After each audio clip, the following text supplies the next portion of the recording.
Hi నమస్తే, నేను మీ Gaurinath. Welcome to PG9 media. మనం ఎక్కడైనా ఒక పువ్వును చూస్తే దాని సువాసన గుర్తుకొస్తుంది, కానీ ఇక్కడ హైదరాబాద్ లో ఉన్న బంగారం చూస్తే మనకు ఒక స్పెషల్ గెస్ట్ గుర్తుకొస్తారు. ఆయనే దర్గా చిన్న గారు. ఇప్పుడు మనం వారి ఇంట్లోనే ఉన్నాం. వారిని అడిగి వారి జీవితంలో కొన్ని విషయాలను వారి మాటలోనే అడిగి తెలుసుకుందాం. నమస్తే అండి. సార్ ఎలా ఉన్నారు?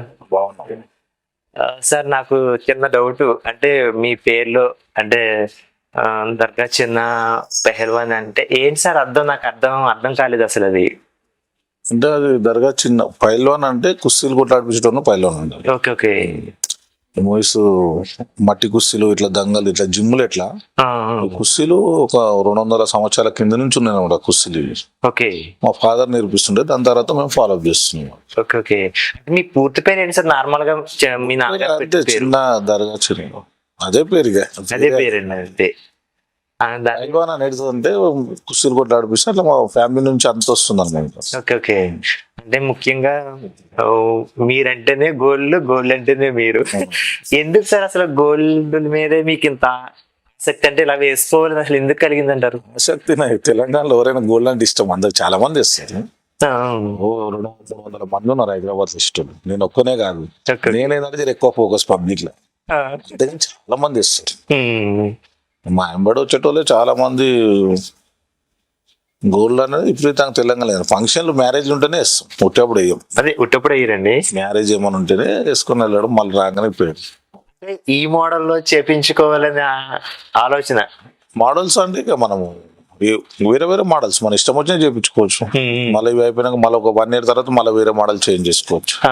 అంటే చేంజ్ చేస్తా ఉంటారు సార్ మీరు? మామూలు చేంజ్ చేస్తాను ఎప్పుడైనా ఒకసారి, ఒక 3 years 4 years ఒకసారి చేంజ్ చేస్తాను. ఓకే. అంటే మీరు ఒక ఫంక్షన్ కి వెళ్ళినప్పుడు ఎన్ని గ్రాములు వేసుకెళ్తారు సుమారుగానే? అంటే 2 kg ఉంటాయి అన్ని కలిపి. 2 kg. ఒకటి ఒక ఉంగరం ఒకటి 100 grams ఉంటుంది. 100 grams అంటే ఒక్క ఉంగరం 10 లక్షలు. 10 లక్షలు ఒకటే ఉంగరం. ఎంత ఉంటుంది సార్ మొత్తం? 100 grams అదే 2 kg ఉంటుంది. 2 kgs అండి. అంటే మీకు బయటకు వెళ్ళినప్పుడు కొంచెం ఎప్పుడైనా భయం కానీ అలాంటిది వేస్తారు సార్? అసలు అమాయకులకు భయపడుతుంది, మా దగ్గరికి ఎవరు సరే. నైట్ ఒకటి అయితే రోజు వచ్చే వరకు దొంగలు ఎట్లుంటారు అంటే అమాయకులను చూసి టార్గెట్ చేస్తారు. లేడీస్ దగ్గర ఎవడన్నా ఒక నర్సింగ్ మమ్మల్ని చూసినా 10 దూరంలో జరుగుతారు. ఇట్లా మాకు అటాక్ చేసే అంత ఉండదు కదా, అంత ధైర్యం ఉండదు. సార్ మీ జీవితంలో అంటే మీరు చెప్పిన విషయాల్లో కొన్ని ముందు మేము విన్నాం కూడా, చాలా మంది చెప్తూ ఉంటారు. ఎక్కువ కష్టాలు పడ్డ వాళ్ళలో మీరొక్కరని అందరూ చెప్తూ ఉంటారు. కష్టపడుకుంటేనే పైకి వచ్చినాము, హార్డ్ వర్క్ చేసుకుంటేనే మనకి పుట్టంగానే మనకు దేవుడు కలిగాడు. హార్డ్ వర్క్ కష్టపడుకుంటే ఎవరైనా, మేమే అని కాదు, యూత్ పిల్లలైనా ఎవరైనా కష్టం చేసుకుంటాం, ముందుకు వెళ్తే సక్సెస్ అవుతాం. మనం ఇంట్లో కూర్చొని నాకు డబ్బులు వస్తలేవు, నాకు జాబ్లు వస్తలేవు, నేను సంపాదించలేకపోతున్నా అంటే మనది ఫెయిల్యూర్. అది మనిషి ఏంటంటే ఒక 21 years నుంచి 30 years వరకు 35 years లోపల కమాంచుకోలేదు చేయాలనుకుంటే ఆ ఏజ్ నేను చేసేది. అవునండి. మనము బిజినెస్ మీద ఆలోచన పెట్టి చేస్తే సక్సెస్ అవుతాం. మనం ఆలోచన పెట్టకుండా ఆ ఏజ్ లో అవార తిరిగి అక్కడ తిరిగి సినిమాలకు పోయి అక్కడ పోయి ఇక్కడ పోయి లైఫ్ ఖరాబ్ చేసుకో. ఆ ఏజ్ లో హ్యాపీగా నువ్వు కష్టపడితే నీకు ఫ్యూచర్ చనిపోయే వరకు హ్యాపీనెస్ ఉంటుంది. ఆ ఏజ్ లో అది వదులుకోవద్దు అనమాట టైమింగ్.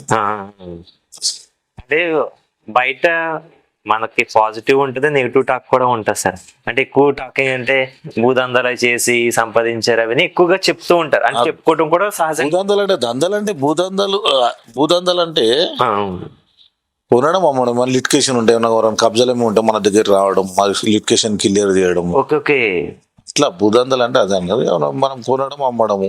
కానీ ఎవరికి కబ్జాలు పెట్టాం మేము, ఏమైనా క్లియర్ చేయడం. ల్యాండ్ ఎవరైనా కబ్జాలు ఉంటే నా దగ్గరకు వస్తే వాళ్ళ ఇద్దరి మధ్య పిలిపించి సెటిల్మెంట్ లేదు, ఇద్దరిని పిలిచి సంజాయించి మాట్లాడిపించి అమౌంట్ అట్లా కొన్ని సెటిల్మెంట్ అవుతాయి. భార్య భర్తలు కొట్లాడినా ఏదైనా ఉన్నా వస్తారు. కోర్టులో కేసులు ఉంటాయి కదా, వాళ్ళకు 20 లక్షలు ఇప్పించి కాంప్రమైజ్ చేసి కోర్టు నుంచి కేసులు తీపియడం. అసలు కేసు ఎక్కువ వస్తుంది. ఎప్పుడు నడుస్తాయి సార్ మీ దగ్గరకు? వస్తూ ఉంటారా? వస్తూనే ఉంటాం. నడుస్తాయి అవే కదా ఎక్కువ మనం డీల్ చేసేది. భార్య భర్తలు కొట్లాడతారు ఇందల్లా, అన్నా జర చెప్పన్నా బెదిరి ఇచ్చుకోతారు, రోజు తాగితే కొడతారు వచ్చి. అట్లా వస్తుంది తండ్రిని కొట్టేటోళ్ళు, తల్లిని కొట్టేటోళ్ళు, అసలు బాగా వస్తాయి కేసు. అంటే బస్సులలో కొట్లాడుకుంటారు కదా, పోలీస్ స్టేషన్ కూడా కొన్ని కేసెస్ వస్తాయి మన దగ్గర. కోర్టులు బెదిరించి భయపెట్టిస్తారు సార్. కానీ మీరు ఇంత సాఫ్ట్ గా మాట్లాడుతున్నారు, బయట ఏమో దర్గా చెందంటే ఏమో భయంకర భయంకర. ప్రతి ఒక్క ఇంటర్వ్యూలో అదే అంటారు, నువ్వు దగ్గర రావాలంటే భయపడుతురు, నీతో ఇంటర్వ్యూ చేసే అవునండి, ఇప్పుడు మీరు డైరెక్ట్ గా మీ ఎదురుండా కూర్చున్నాను. ఇప్పుడు నేను వచ్చేటప్పుడు కూడా ఆయన ఏం కోపడతారేమో నా మీద, చాలా భయపడ్డానండి అసలు. చాలా మంది అదే అంటారు. మీది హైదరాబాద్ సార్, మామూలుగా తెలంగాణ? మొత్తం అది మా తాత ముత్తాతల నుంచి ఇదే ఏరియా ఇక్కడ హైదరాబాద్. చిన్న స్థాయి నుంచి ఉన్నత స్థాయి వరకు వచ్చారండి. రాజకీయంగా ఎందుకు వెళ్ళలేదు సార్ మీరు అసలు? రాజకీయంగా అంటే నేను ఇప్పుడు తెలంగాణ తెలంగాణ వచ్చే వరకు ఫైట్ చేసినాను. తెలంగాణ వచ్చిన తర్వాత నేను టీఆర్ఎస్ లో పోలే, ఫస్ట్ నుంచి టీఆర్ఎస్ లోనే 2001 నుంచి. Okay okay. పార్టీ పుట్టినప్పటి నుంచి టీఆర్ఎస్ లోనే నేను. అంతా మొత్తం ఎమ్మెల్యేలు మినిస్టర్లు అంతా పరిచయాలు, అంతా మొత్తం దగ్గరికి వెళ్ళి కదా. మరి టిఆర్ఎస్ నుండి అంటే మీ అబ్బాయిని కాంగ్రెస్ లో పంపించారని ఏదో వార్త వినిపించింది సార్ అసలు. అంటే కాంగ్రెస్ నన్ను రమ్మన్న జగదీష్ అన్న అని ఇక్కడ ఎమ్మెల్యే వెళ్ళాడు. ఓకే. బాగుంటది అంటే నేను వస్తే మంచిగా ఉండదు అంటే రాజకీయం పోవద్దు అనుకున్నా పొలిటికల్ గా. బాబుని పంపిస్తే కావాలంటే తీసుకుని, నేను ఎప్పుడైతే తెలంగాణ వచ్చిందో అప్పటి నుంచి పొలిటికల్ లో పోలే, మనం మామూలుగానే తిరుగుతున్నాం. టీఆర్ఎస్ లో పోలే నేను ఇక. ఓకే. నెక్స్ట్ ఎలక్షన్ లో మీరు దిగుదామని రెడీగా ఉన్నారు ఇంకా? నెక్స్ట్ అంటే ఇప్పుడు వస్తున్నాయి కదా, చూద్దాం. అంత పొలిటికల్ ఉండలేకపోయినా చేసేది గరీబులకి ఏం తప్పదు, చేస్తూనే ఉంటాం, ఏదో సాయం చేస్తూనే ఉంటాం. సినీ ఇండస్ట్రీ నుంచి కూడా కొన్ని తగులు మీ దగ్గరకు వస్తాయి అన్నట్టుగా అంటే నేనే క్లియర్ చేపిస్తాను. ఏమైనా కబ్జాలు ఏమైనా లోకల్ గా వీళ్ళు కొన్న సినిమా డైరెక్టర్లు వాళ్ళు కొన్న ఏమైనా ఉంటే లిటికేషన్ ఉంటే సతాన్స్ ఉంటారు ఆ ఏరియాలో, ఆసుంటి వస్తే మామూలుగా లోకల్ గా బస్ మనల్ని పంపించి క్లియర్ చేస్తాం, ప్రాబ్లం లేకుండా చేపిస్తాం. అంటే మీ ఒంటి మీద బంగారం కాదు సార్, ఇల్లు కూడా కొంచెం గోల్డ్ కలర్ లో ఎక్కువ కనిపించాయి మాకు అన్ని. అంటే అన్నిట్లో గోల్డ్ కలర్ కొద్దిగా ఉండాలని చూపిస్తాం. చాలా చాలా చూసానండి. ఉండే బెడ్రూమ్ లా కబోర్డ్స్ అన్నీ ఏదన్నా ఒకసారి గోల్డ్ లోనే కనిపిస్తుంది. బ్లాక్ గోల్డ్ ఎక్కువ ఇష్టం నాకు, బ్లాక్ గోల్డ్ ఎక్కువ ఫాలో చేస్తాను.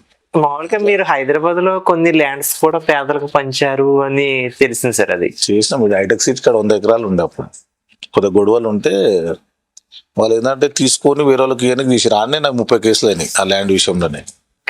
కేసులు ఇప్పటి వరకు నడుస్తున్నాయి సార్? ఇంకా అయిపోయినాయి, అన్ని క్లోజ్ అయిపోయాయి సార్, అన్ని అయిపోయినాయి, కేసెస్ అన్ని అయిపోయినాయి. ఇప్పుడు మీరు ఇప్పటి వరకు ఉన్న సిచ్యువేషన్ లో చాలా సార్లు జైలుకి వెళ్ళడాలు, పోలీస్ స్టేషన్ కి వెళ్ళడాలు ఇవన్నీ జరిగినట్టుగా ఉన్నాయి సార్. అన్ని చిన్న ఏజ్ లో జరిగినాయి. చిన్న ఏజ్ లోనే అంటే నేను చేసినందుకు మీరు చేయకూడదు మంచిగా ఉండరు అని చెప్తాను. అప్పుడు తెలియని కేసెస్ అయినాయి. అప్పుడు 20 years అట్లా ఇబ్బంది అయింది. దాని తర్వాత ఇది మనం ఈ జైలు పొల్యూషన్ తిరుగుడు కాదు, ఒక సక్సెస్ పొందాలంటే కష్టపడి ఏదైనా సాధించాలంటే ఏదైనా చేయాలని అప్పుడు డిసైడ్ అయ్యి కేసులు కాకుండా చూసుకుంటా ఒక్కొక్క మెట్టు ఎక్కుంటూ స్టెప్ చేసుకుంటూ వచ్చినాం. ఎంతమంది సార్ మీకు మామూలుగా పిల్లలు? 3 పాపలు 1 బాబు. 3 పాపలు ఇక్కడే ఉంటారు సార్? మా హైదరాబాద్. ఒక ఆమెనేమో ఆస్ట్రేలియా, 2 ఇక్కడ. ఓకే. 3 కన్నా చిన్నోరండి ఇప్పుడు అబ్బాయి? Last marriage. ఓకే. 3 అయిపోయినాయి సార్. మామూలుగా మీ అమ్మాయి వాళ్ళకి అదే పెళ్లిళ్ళు చేసే సమయంలో అవ్వచ్చు ఇవన్నీ, అవతల వాళ్ళు ఏమైనా ఇబ్బంది పడ్డారా? మీరు ఇలాగ అప్పుడు కొంచెం కేసులు గొడవలు ఉండడం ఇవన్నీ అయిపోయింది. చాలా రోజులు అయింది, పిల్లలు పుట్టి నుంచి లేవు కేసులు, బంద్ చేసిన. అంటే సంబంధాలు ఇవన్నీ నేను ఒక 28 వరకు అవన్నీ కేసెస్ జరిగినాయి. దాని తర్వాత అన్ని క్లోజ్ ఏం లేవు కేసెస్. తర్వాత బంద్ చేసినాం, కేసెస్ జరగకుండా చూసినా. ఓకే. అన్ని మ్యారేజ్ మంచిగా బ్రహ్మాండంగా మినిస్టర్ మ్యారేజ్ కాకుండా కూడా చేసినాం. హైదరాబాద్ మొత్తం దిగింది. ఓకే. 20 మంది ఎమ్మెల్యేలు, మేయర్ అందరు వచ్చారు, చాలా మంది. ఇంత భారీగా చేసినాం పెళ్లి, 3 అట్లనే. ఓకే. ఇంకా మీ అబ్బాయి గారు ఉంది సార్? అందరు పాట ఇప్పుడు బాబుది ఒకటే లాస్ట్. చేసేస్తారా సార్? ఇంకేమైనా టైం ఉందంటారా? టైం ఏం లేదు, చూస్తాం. ఇక నచ్చినప్పుడు చేసేసి. అంటే ఇక్కడ అమ్మాయిని చేస్తారు సార్, ఎక్కడైనా పర్వాలేదు అంటారు? ఎక్కడైనా పర్వాలేదు, మంచి మనసు ఉంటే చాలు. ఆస్తులు ఎక్కువైనా సరే మంచి మనసు ఉండాలి. అంటే మా కోనసీమ అమ్మాయి నేను తీసుకొద్దామని సార్. ఎక్కడైనా పర్వాలేదు, గౌడ్స్ అయితే చాలు. చాలా అంటారా? ఇప్పుడున్న వాస్తవంలో అంటే ఇప్పుడు పబ్లిక్ టాక్ ఏంటంటే టిఆర్ఎస్ ని బీజేపీలో విలీనం చేస్తారు అని. విలీనం అవుతుందేమో చెప్పలేము, పొలిటికల్ ఏదైనా కావచ్చు, చెప్పలేము కదా. ఆల్రెడీ టిఆర్ఎస్ కు సొంత బలం ఉంది. ఇప్పుడు మామూలుగా మీరు చేసే బిజినెస్ ఏంటి సార్? రియల్ ఎస్టేట్ కొనడం అమ్మడము. ఓకే, స్థలం కొనుక్కోవాలి మళ్ళీ ఇప్పుడు మనము నువ్వు చేసుకోవచ్చు బిజినెస్. అదేలేండి. పైసా కమ్మాంచాలని నీ దగ్గర ₹1,00,000 ఉంటాయి రా, నేను 100 కిలోమీటర్ దూరం కొంటే ఒక 2-3 సంవత్సరాలు 5 లక్షలు వస్తాయి. దాని పెరుగుద్దండి అది. నీ లక్ష నీదేనా ఉంటాయి, 5 లక్షలు ఎక్కువ వస్తుంది.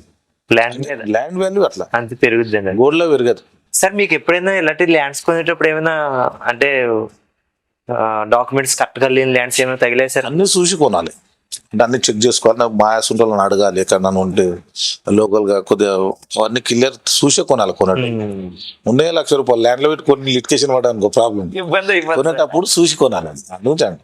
అంటే హైదరాబాద్ లో ఎక్కువగా ఒకే ల్యాండ్ మీద 4-5 రిజిస్ట్రేషన్ పేర్లు కనిపిస్తూ ఉంటాయండి. ఉంటాయి కొన్నిటి ల్యాండ్ల మీద ఉంటాయి అట్లా, స్థలము మీద ఓనర్స్ లేకపోతే ఖాళీ వదిలిపోతే ఉంటాయి అట్లా. అవునండి.